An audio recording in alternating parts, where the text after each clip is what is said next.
A paz do Senhor Jesus, Igreja Logos. Em primeiro lugar, um ano de 2025 abençoado, cheio da graça, que nós possamos crescer no conhecimento, no amor do Senhor. É do meu coração transmitir uma mensagem diretamente aqui da Alemanha, da igreja que nós fomos já hoje no culto de manhã. Eu preguei aqui para os irmãos, a qual ele falou, a família toda cantou. Eu quero desejar a bênção de Deus sobre a vida de vocês e transmitir a primeira mensagem do ano de 2025. Mas a mensagem que eu vou transmitir hoje é uma mensagem que eu quero reforçar no coração dos irmãos. É uma mensagem que, o pastor já falou sobre isso, mas nós vamos estudar junto esse assunto. E esse vai ser o assunto desse ano para a nossa igreja, para o crescimento e para o desenvolvimento na vida espiritual. E eu não quero mais me prolongar muito, porque se prolongar, pode ser que vocês cansem de ouvir, mas quero pedir que vocês fiquem alertas, atentos, sentados, ouvindo. Procura aí um lugarzinho gostoso agora, vai sentar para deixar Deus falar nessa primeira mensagem do ano de 2025. Em primeiro lugar, quero dizer que nós estamos viajando, nós estamos aqui na Alemanha, os irmãos continuem orando por essa igreja, estão passando por muita dificuldade, muita perseguição, e a perseguição não é por causa dos incrédulos, a perseguição é por causa dos falsos irmãos, daqueles que ainda não cresceram e são carnais e não aprenderam a andar com o Senhor. E por isso que hoje eu transmito essa mensagem para vocês, e eu quero já logo ir, aí eu vou deixar vocês acompanharem comigo. Eu quero ler o texto com vocês, eu quero explicar melhor a questão desse amor sacrificial e a importância desse tipo de amor para a igreja de hoje. Primeiro, mostrar que nós chegamos ao fim de uma era, e isso, meus irmãos, é o que o diabo não quer que você entenda. Ele quer que você fique preso às tradições. Ele quer que você fique preso aos costumes, à religiosidade que é implantada subtilmente também entre nós. Amada igreja, eu quero ler com vocês Hebreus no capítulo 10, no versículo 5 ao 10. E a Bíblia diz o seguinte: e por isso que Cristo diz quando veio ao mundo: você não quis sacrifícios e ofertas, mas deu-me um corpo. Os holocaustos e as ofertas de purificação não te agradam. Então eu disse: eis-me aqui, pois está escrito a meu respeito no rolo. Eu vim, ó Deus, para fazer a tua vontade. Primeiro ele diz: você não quis sacrifícios e ofertas, holocaustos e ofertas de purificação não lhe agradaram.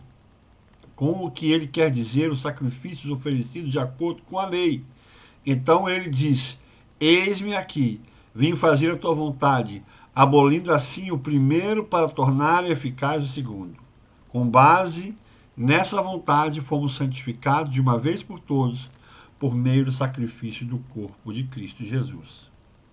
Essa é a mensagem que eu trouxe hoje aqui para a igreja da Alemanha.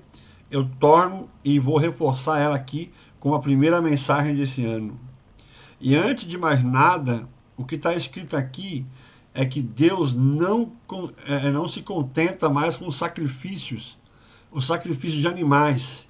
Ele não servia mais, essas coisas já não serviam mais. A lei foi dada a Arão e os seus filhos, pois todos os sacerdotes eram falhos e precisavam ser aperfeiçoados. Então, o papel do sumo sacerdote. O sumo sacerdote, todo mundo sabe, era escolhido da linhagem de Arão. Era uma figura central no sistema sacrificial.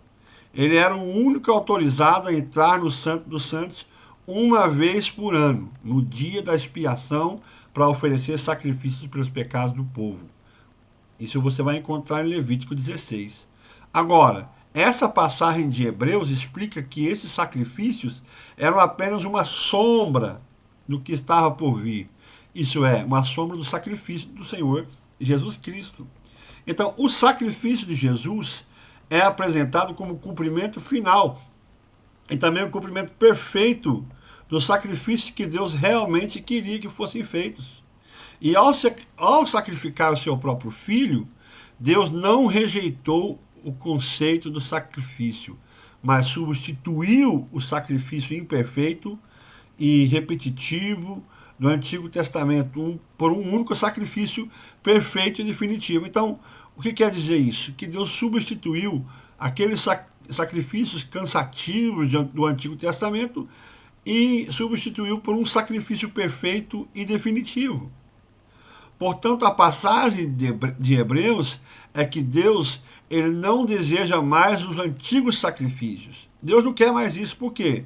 Porque o sacrifício de Jesus foi suficiente para a redenção dos pecados de toda a humanidade. Cristo se ofereceu a si mesmo como sacrifício perfeito e, portanto, não são necessários outros sacrifícios. Então, o que nós aprendemos? Que Jesus é o nosso sumo sacerdote, assim como Arão foi para o povo hebreu. E aqui fala no versículo 4, que o Senhor, no capítulo de Salmo 110, versículo 4, o Senhor jurou, e não voltará atrás no seu juramento, dizendo, tu és sacerdote para sempre. Olha que o Senhor jurou, que Jesus seria o sacerdote para sempre, como foi Melquisedeque. Aí em Hebreus capítulo 7, no versículo 11, se, portanto, a perfeição houvera sido mediante o sacerdócio levítico, pois nele, baseado, o povo recebeu a lei, que necessidade haveria ainda que se levantasse outro sacerdote, segundo a ordem de Melquisedeque, o que não fosse contado segundo a ordem de Arão? Aí versículo 12, pois quando se muda o sacerdócio, necessariamente há também mudança na lei. Vamos de novo? Pois quando se muda o sacerdócio, necessariamente há também mudança na lei. Irmãos, isso aqui é uma coisa muito importante. Porque o que nós temos que entender? Que todas as vezes que éramos substituídos o sumo sacerdote, havia mudança na lei. O que se fazia no Antigo Testamento? O sacerdote ele repetia a lei daquele anterior. Era o ritualismo. Mas em Jesus houve mudança na lei. Pois é. E a igreja não enxerga esse versículo. Hebreus 9, versículo 11 a 22. Vamos ler. Mas quando Cristo veio como sumo sacerdote, dos bens já realizados pelo maior e mais perfeito tabernáculo, não feito por mãos, isto é, não dessa criação. Aí vem, não pelo sangue de bodes e bezerros. Ponto, já tirou um. Mas pelo seu próprio sangue. Ele entrou no Santo dos Santos de uma vez por todas, depois de ter obtido a redenção eterna. Portanto, se o sangue de bodes e de touros e a cinza de uma novilha espargidos sobre os contaminados o santificou quanto à purificação da carne, muito mais o sangue de Cristo que se ofereceu imaculado a Deus pelo Espírito eterno purificará a nossa consciência de obras mortas, para que sirvamos ao Deus vivo. Resumindo, aqui o escritor compara a nova aliança, o Novo Testamento, com um testamento como o nosso. Para receber uma herança, o testador tem que morrer. Então, você sabe que às vezes um pai morre ou uma avó morre e deixa lá o terreno ou os bens para a família. Mas só podem tomar posse dessas coisas quando ela morrer. Então assim foi com Jesus.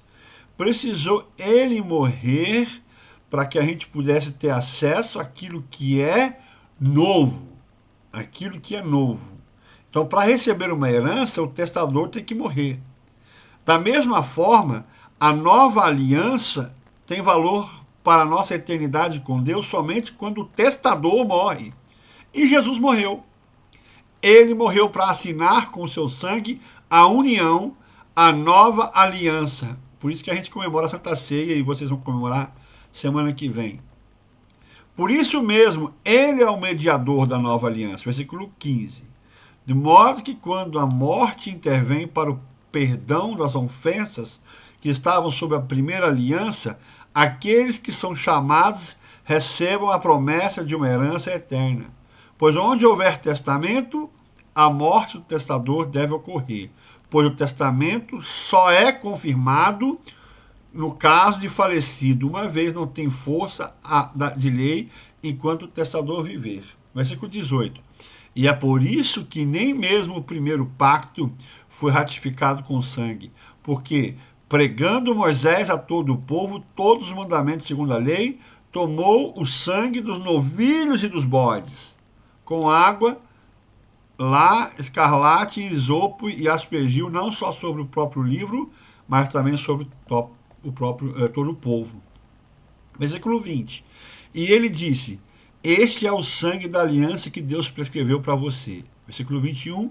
E aspergiu de sangue o tabernáculo e todos os utensílios do serviço sagrado, pois quase todas as coisas são purificadas com sangue de acordo com a lei. E sem derramamento de sangue não há perdão. Então é importante entender o versículo 14.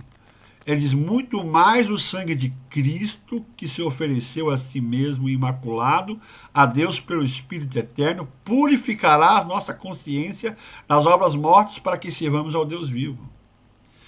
E Jesus, nesse caso, ele é o sacrifício, porque ele que morreu, e ao mesmo tempo é aquele que sacrifica. Então ele é o sacrifício e o sacrificador. E Hebreus 9:12 mostra que não é por sangue de bodes nem carneiros, mas pelo próprio sangue. E Hebreus 7:12 fala assim: pois quando o sacerdócio é mudado, necessariamente há também uma mudança de lei. Isso significa o quê? Isso significa duas coisas importantes. Primeiro, não faz sentido querer voltar às leis antigas, como muitas igrejas fazem com estolas sacerdotais, bandeiras israelenses, costumes judaicos e festivos. Isso não seria apenas regressão, mas também uma blasfêmia. Isso anularia completamente o sacrifício perfeito e eterno de Jesus. O segundo significado é que nós estamos em uma era diferente. E nós descobrimos nesses dias que nós temos um novo sumo sacerdote, que é Jesus, o sumo sacerdote eterno, comparado com Melquisedeque. E quando nós temos um sumo sacerdote, nós temos uma nova lei. Hebreus 7:12. Pois quando o sacerdócio é mudado, necessariamente há também uma mudança de lei. Qual é a lei? Agora vem, meus irmãos, vocês precisam prestar atenção no que eu vou te falar agora. Qual é a lei? Essa é uma boa pergunta. Por que isso é uma boa pergunta? Porque todos nós sabemos que Moisés deu as leis, né? Primeiro as tábuas com as leis. E o que consta nessas leis? Nessas leis consta: não matarás, não roubarás, não darás falso testemunho, né? Você tem que honrar teu pai e a mãe, e etc, etc. Então Moisés deu as leis.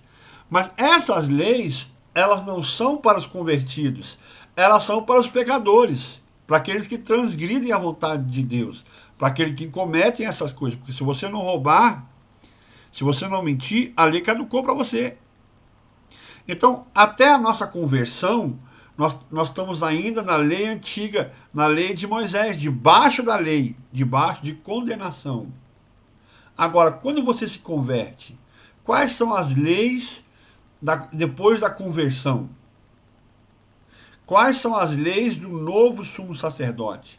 Isso aqui é interessante a gente estudar e a gente frisar. Presta atenção. As leis do novo sacerdote. Qual é a lei? É o amor. E isso aqui eu precisei e vou refrisar para vocês todo esse ano. Não adianta falar, o pastor está pregando a mesma coisa.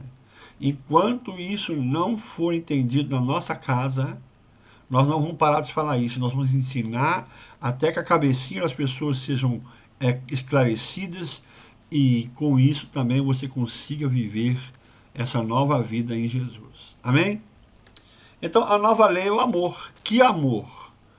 A Bíblia fala o amor do sacrifício. E aí, em Mateus, no capítulo 22, 37 a 39, disse-lhe Jesus: Amarás o Senhor teu Deus de todo o teu coração, de toda a tua alma e de todo o teu entendimento. Esse é o grande primeiro mandamento. Jesus aqui cita Deuteronômio capítulo 6. Amarás o Senhor teu Deus de todo o teu coração, de toda a tua alma e de toda a tua força. Então você pergunta, pastor, mas essa lei então já não existia antigamente? Como é que Jesus ele colocou uma nova lei? Ele é o novo sumo sacerdote, com o novo sumo sacerdote vem nova lei, mas essa é semelhante à antiga. E o segundo ponto é amarás teu próximo como a ti mesmo. E Jesus cita aqui Levítico 19. Não vos vingareis, nem vos indignareis contra os filhos do vosso povo, mas amarás o teu próximo como a ti mesmo. Eu sou o Senhor. E essa é justamente a lei do nosso sumo sacerdote. E a pergunta continua, mas essas duas leis são as mesmas da antiga aliança, porque Jesus citou. Mas por isso Jesus vai além. Então, olha uma mudança nessa lei. O amor agora vai ter uma conotação diferente. E por isso que eu digo que as igrejas de hoje que querem voltar ao velho nunca entenderão a profundidade desse amor. Eles querem discutir dias, eles querem discutir datas, costumes. Por exemplo, ficam discutindo se você tem que dar o dízimo ou não. Meus irmãos, isso é um absurdo quando nós fazemos uma lei de dar o dízimo e isso seria a nossa lei da nossa igreja, tem que dar dízimo. Meus irmãos, não foi isso que Jesus disse ao jovem rico. Não foi não, porque em Mateus 19, 16, eis que alguns se aproximaram e lhe disseram, mestre, que bem farei para alcançar a vida eterna? E Jesus lhe disse, por que você me pergunta o que é bom? Bem, há apenas um. Mas se você quer entrar na vida, guarde os mandamentos. É isso que ele disse. E ele lhe disse, qual?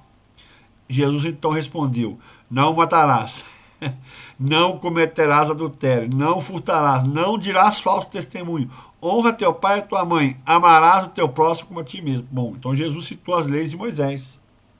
Observe que Jesus está se referindo então à antiga discussão. E o jovem lhe disse, eu vi todos e vivo todas essas coisas. O que ainda me falta? O que ainda me falta? E Jesus vai dizer, se queres ser perfeito, vai, vende os teus bens. É 10%, irmãos? É 10% a discussão? Aqui não, Jesus está dizendo, vende tudo que tem. Por que Jesus está falando, vende tudo que tem? Porque esse jovem, ele tinha muitas posses, a gente vai ver já no versículo. E ele amou mais os bens do que ao Senhor Jesus. Então ele diz, vende tudo que tens, dá aos pobres e terás um tesouro no céu. Vem e segue-me. Mas ouvindo o jovem essa palavra, retirou-se triste porque tinha muitos bens. Meus irmãos, nós estamos falando aqui do amor sacrificial.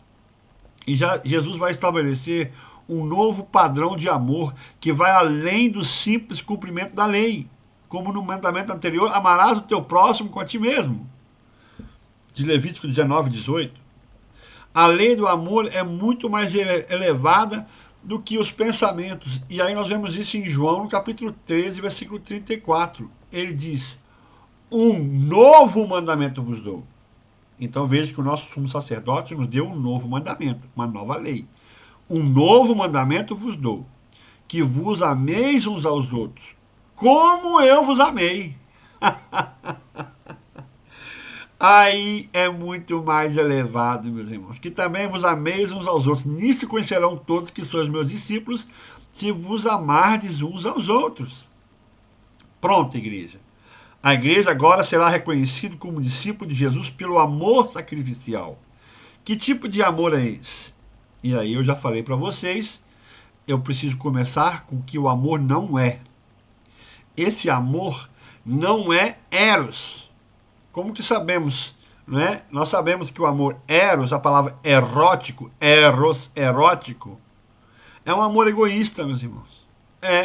Essa atração física que a gente tem pela nossa esposa, ou que a esposa tem pelo marido, ou que o jovem tem pela namorada, e a namorada tem pelo namorado, e assim vão se casar porque se desejam, mas num mundo libertino que nós vivemos, onde tudo redunda nesse amor eros, é um desejando o outro desenfreadamente.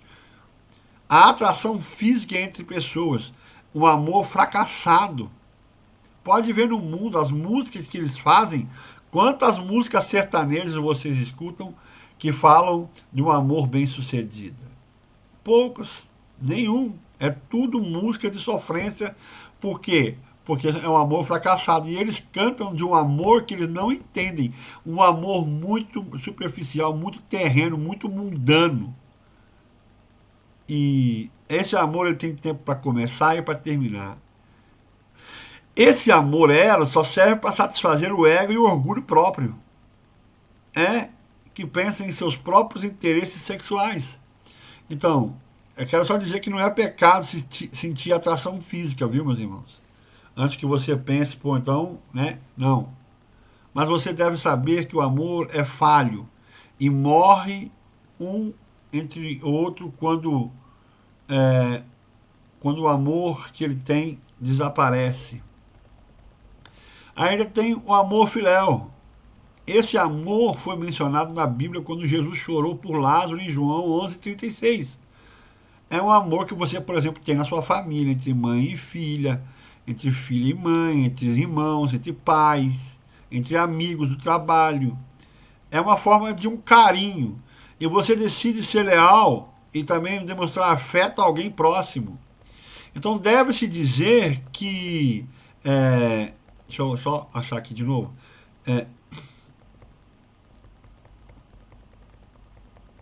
Isso. Então o que acontece? Deixa eu só subir de novo, porque eu acho que eu perdi aqui. Então na realidade é isso. Deve-se dizer que esse amor ele tem prevalecido dentro das igrejas. É verdade. É esse o amor que está dentro da igreja. Então, entre os carnais, e não os espirituais, mas os carnais, existe o amor filéu.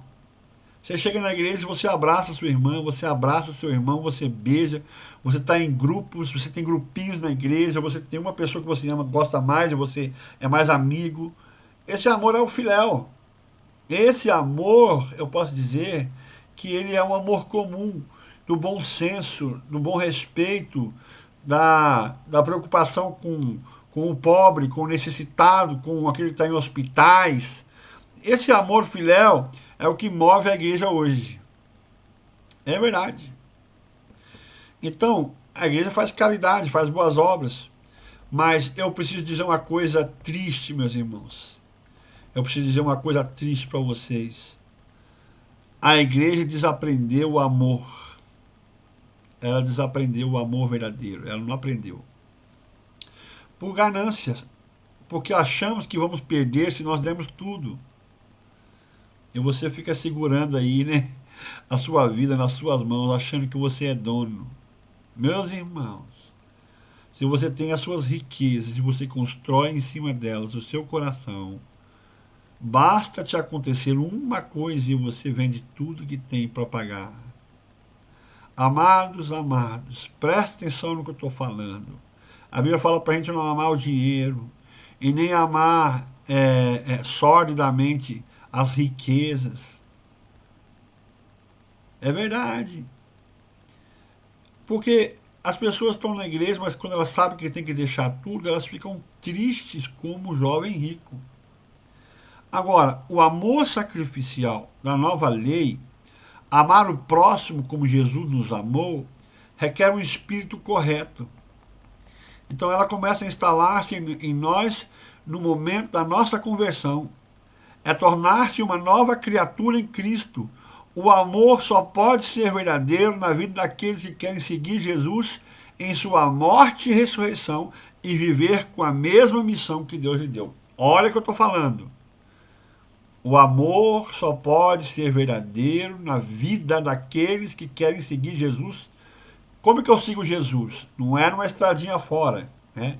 Igual a musiquinha lá, pela estrada fora, eu vou bem seguindo. Não, não é isso. Nós temos que seguir Jesus no sacrifício dele. Qual que é o amor sacrificial? Que Jesus perdeu a sua vida entregando e assumiu a sua vida, recebendo ele a maior bênção, a missão que Deus lhe deu. Se Jesus veio para salvar os perdidos, a igreja só tem amor se esse for verdadeiramente o seu propósito. Então o problema é que a igreja tem dificuldade em entender a profundidade desse amor e a extensão da responsabilidade correta. Então quando Jesus perguntou para Pedro se ele o amava, você me ágape, aqui está um âmbito passo, mas esquece essa palavra errada. Você me ágape. Jesus só pede pela última vez com a ajuda de Filéu. As duas primeiras vezes foi ágape, a última é Filéu. Porque Pedro ele não tinha conseguido entender o amor ágape até aquele momento. Imagine se Pedro não entendeu até aquele momento, você que está na igreja, que não nem o apóstolo Pedro, como que você vai entender isso? Como é que eu entendo isso, pastor? Em João, no capítulo 21, versículo 18, ele diz, em verdade vos digo, que quando eras moço, te cingias e andavas por onde queria, mas quando fores velho, estenderá as mãos e outro te cingirá e te guiará para onde não queres ir. E ele disse isso para significar a morte de Pedro, para glorificar a Deus. E tendo dito isso, disse, segue-me. Mas se você quer responder essa noite se você ama Jesus, ele nos convida para amar com o amor que ele nos amou. O amor sacrificial requer renúncia da nossa parte, uma entrega total para ele, uma disposição de dar a nossa vida para ele. Aceitar Filipenses 2, o serviço, a humildade de Jesus, em obediência até a morte de cruz. Então você vai decidir que nada pode nos separar do amor de Cristo. Isso é amor sacrificial. Em Romanos capítulo 8, 36, como está escrito, por sua causa, somos mortos o dia todo, e não todos os dias. O dia todo. Somos contados como ovelhas para o corte. 2 Coríntios 4, mas temos esse versículo 7, mas temos esse tesouro em vaso de barro para que a excelência do poder venha de Deus e não de nós.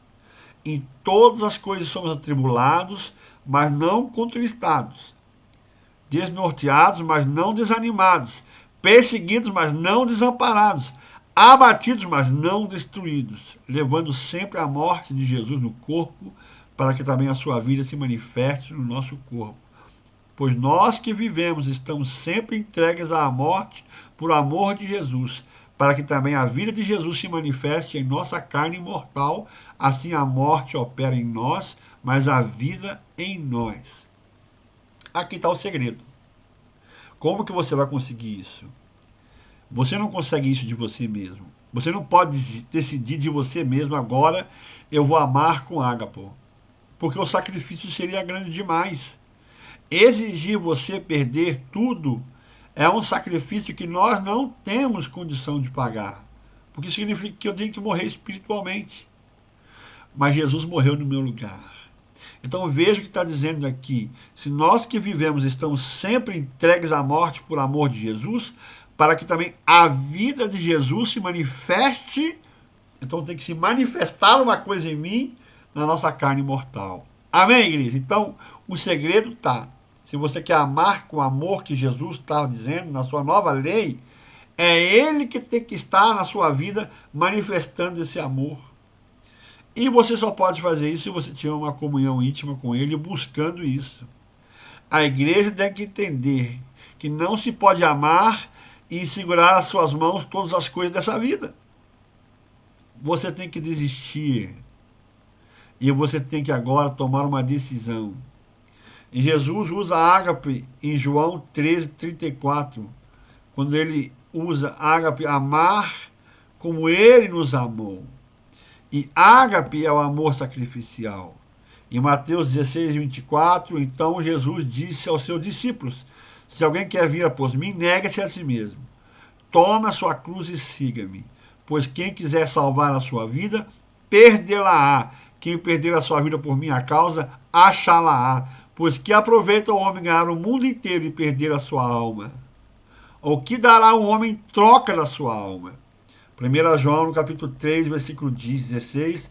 Nisto conhecemos o amor que Cristo deu a sua vida por nós e devemos dar a nossa vida pelos irmãos. Quem é o seu próximo? O meu próximo, o seu próximo, são os da sua casa em primeiro lugar. É a sua família. O seu próximo é Jesus. Depois é a sua família. E depois é a sua igreja, meus irmãos. Tem gente que ama os irmãos da igreja. Mas em casa ele é um veneno. João 15,13. Ninguém tem amor maior do que aquele que dá a vida pelos seus amigos. E como que Jesus conseguiu fazer isso? Para dar a sua vida por nós. Como que eu vou conseguir isso? E aqui está o segredo. Romanos 5,8. Mas Deus mostra o seu próprio amor por nós. Então Deus demonstrou esse amor aqui, ó.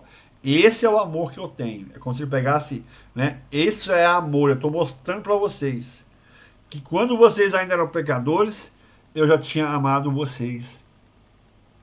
E nesse conhecimento eu quero terminar de ler Romanos 5, 1 a 5. Portanto, justificados pela fé, temos paz com Deus pelo nosso Senhor Jesus Cristo. Por quem quer que tenhamos obtido acesso a essa graça em que permanecemos e nos regozijamos na esperança da glória de Deus.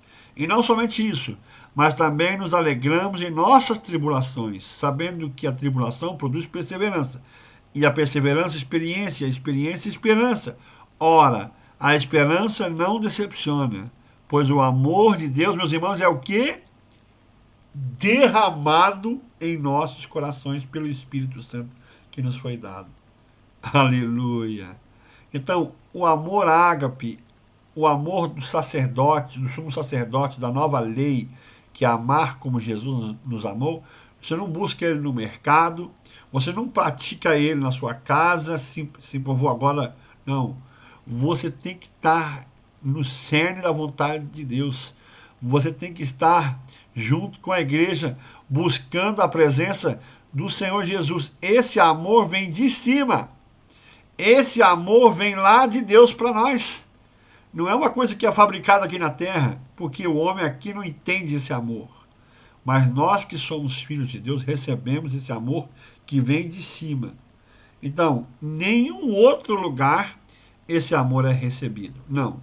Esse amor não é recebido fora da igreja. Esse amor que nós recebemos, quem compreendeu o que eu estou falando nessa noite, isso custa um preço. O sangue de Jesus, o nosso sumo sacerdote. Mas esse amor é um amor que tem que nos tornar semelhantes a Jesus. No que nós estamos semelhantes a Jesus? No dar a sua vida para o meu próximo. Amar como ele me amou. Como que Jesus amou? Ele me amou com o amor que vem de Deus. Então, como é que eu posso amar, né, sem compartilhar o evangelho? Como é que eu posso amar sem alimentar, alimentar as ovelhas, sem a igreja do Senhor Jesus? Então, esse amor sacrificial faz com que você se desprenda de tudo e comece a servir o Senhor. Então, eu vou dizer uma coisa, esse amor, ele é sim para as pessoas que são maduros na fé. É sim, esse amor você recebe de Deus quando você amadurece na fé. Esse amor, você não busca ele no supermercado, você não busca em lugar nenhum, não. É recebido. Você precisa receber o amor de Deus. E quando você recebe, é fruto de uma intimidade, de uma maturidade cristã, do Espírito que está operando. O fruto do Espírito é amor. Quando nós temos esse fruto, essa maturidade espiritual, então nós não vamos ter dificuldade de deixar todas as coisas. Nós não vamos ficar presos a mais nada nessa terra.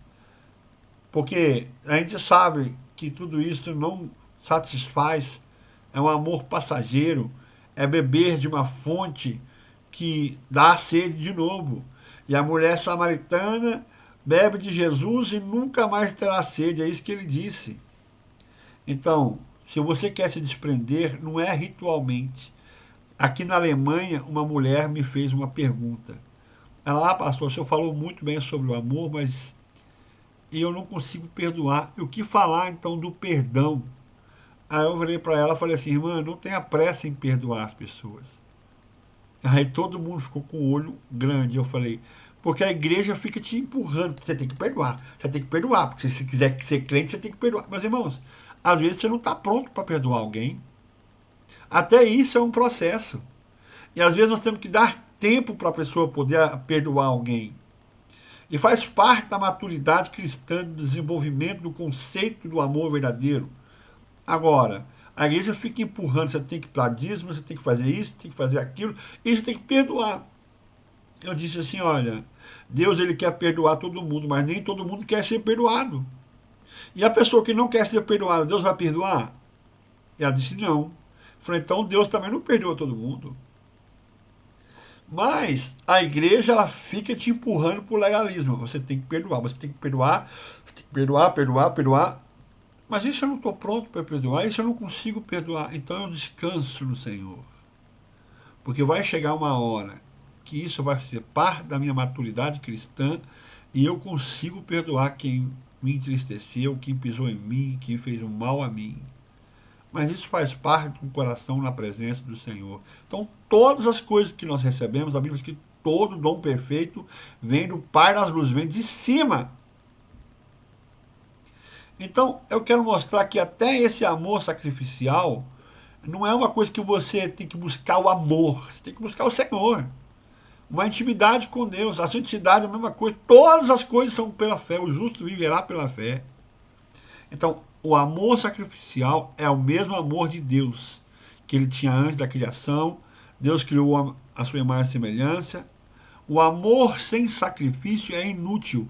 O amor não pode ser guardado dentro de um pote ou dentro de nós. O sacrifício é sim perder a vida por Jesus e também pelo meu próximo. Eu quero terminar aqui hoje falando isso com vocês, porque isso é o tema deste ano para a nossa igreja. Nós vamos buscar junto as coisas de cima. Nós vamos parar de ser crentes com as coisas dessa terra, numa esfera terrena. Ah, pastor, vamos virar ET? Não. As coisas terrenas são importantes. É claro que a igreja é importante, a organização é importante, mas muitos anos nós damos muito atenção à organização. Tudo tem que ser perfeito, mas vamos olhar para o organismo, para o corpo de Cristo, vamos fazer parte do corpo. A igreja que anda com Jesus, que representa Jesus, que recebe o amor de Deus por estar em Jesus. Eu quero desejar para vocês isso nesse ano. É uma lição que nós temos que aprender e é para hoje. É para hoje. Vamos crescer no conhecimento e na graça do Senhor Jesus. E isso aí nós temos um coração humilde, contrito diante dele, um espírito quebrantado, para nos consertar nas áreas que nós temos que nos consertar, para deixar o Espírito agir na nossa vida e na nossa igreja.